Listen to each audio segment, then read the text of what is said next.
À l'exercice 9, calculer le limite. Donc, il donne une fonction qui dépend de x et on va chercher la limite de cette fonction.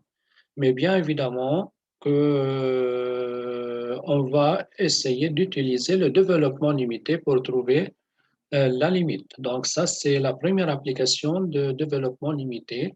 Donc, le développement limité est nécessaire pour trouver la limite de certaines fonctions. De certaines fonctions.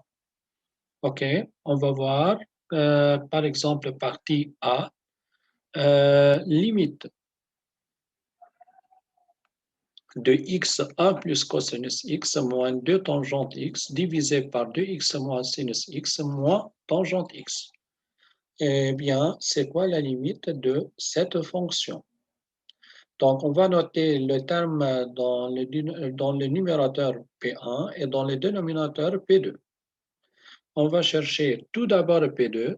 Donc, toujours pour une fraction, il faut chercher tout d'abord P2. P2, c'est 2x moins x. Le sinus, c'est x moins x3 sur 3. Tangente, c'est x plus x3, on a fait tout à l'heure. X plus x3 sur 3. Eh bien, lorsqu'on va regrouper le terme, on obtient moins x3 sur 6 plus x3 epsilon 3. Donc, on remarque bien que P2 commence le terme par un ordre 3. OK? Donc, dans ce cas, je sais que pour le développement limité dans P1, il faut le prendre à l'ordre 3. OK? Le cosinus, c'est 1 moins x2. Il n'y a pas de x3, directement 4. C'est pour cela qu'on arrête ici, plus x2 epsilon 4.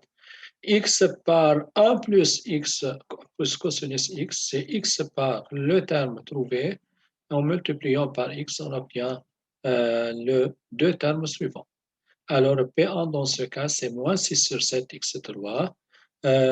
Voilà, donc qu'est-ce qu'elle devient? La limite, elle devient moins 7 sur 6 plus x3 epsilon divisé par le P2, c'est moins x3 sur 6 plus x3 epsilon 3. Et donc, là, le deux termes, lorsque x tend vers 0, c'est 0. Et on peut simplifier par x3 et on obtient 7. Donc, la limite, c'est bien égal à 7. La même chose pour chercher la limite de cette fonction, comme on a fait avant, il y a P1 et P2. On commence par le développement limité de P2. Il y a ln1 plus x plus 2x2. Comment je vais faire le développement limité? Ça ressemble à la formule ln1 plus grand x en prenant grand x, c'est x plus 2x2. Donc, c'est grand x moins n demi grand x carré plus grand x à la puissance 3 sur 3 à l'ordre 3. En développant le terme, on obtient le terme suivant. Il y a radical de 1 moins 2x, c'est-à-dire 1 moins 2x à la puissance n demi. Ça ressemble à la formule 1 plus grand x à la puissance alpha, avec grand x, c'est moins 2x, et alpha égale à n demi. En mettant la formule et en développant le terme, on obtient le développement suivant. Alors, dans ce cas, le P2, en mettant aussi moins 1 moins x2 avec le deux termes obtenus ici, et bien on obtient moins 13 sur 6 x à la puissance 3. Donc, comme on a dit, ça se voit que P2 commence avec un degré 3, par ordre 3.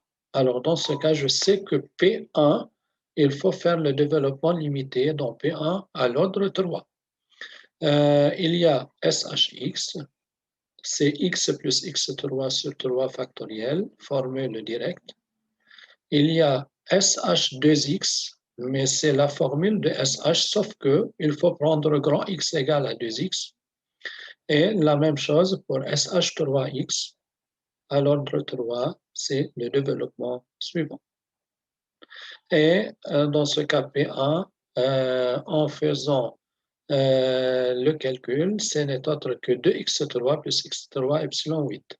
Et la limite cherchée, c'est la limite de ces deux termes. En simplifiant par x3, on obtient moins 12 sur 13. On va faire aussi la partie D, c'est la limite de cette fonction. En prenant un facteur commun, on obtient la limite de ces deux termes. En notant P1 et P2, je commence par P2, comme toujours, comme on a fait avant. C'est x2 sinus carré x, mais sinus carré, c'est sinus fois sinus. On fait le développement des sinus et on multiplie le terme et on obtient un x4 plus x4 epsilon 1. Donc, ça se voit, P2 commence avec un terme d'ordre 4. Donc, pour P1, il faut faire le développement limité à l'ordre 4. P1, c'est x moins sinus, x plus sinus. On fait le développement de sinus. On obtient deux facteurs, deux grands facteurs en développant le terme, c'est-à-dire on fait le produit de tous les termes. Et voilà, on obtient 1 sur 3 x à la puissance 4. Et la limite cherchée, ça va être la limite de ces deux termes, P1 sur P2. En simplifiant par x4, on obtient la limite 1 sur 3.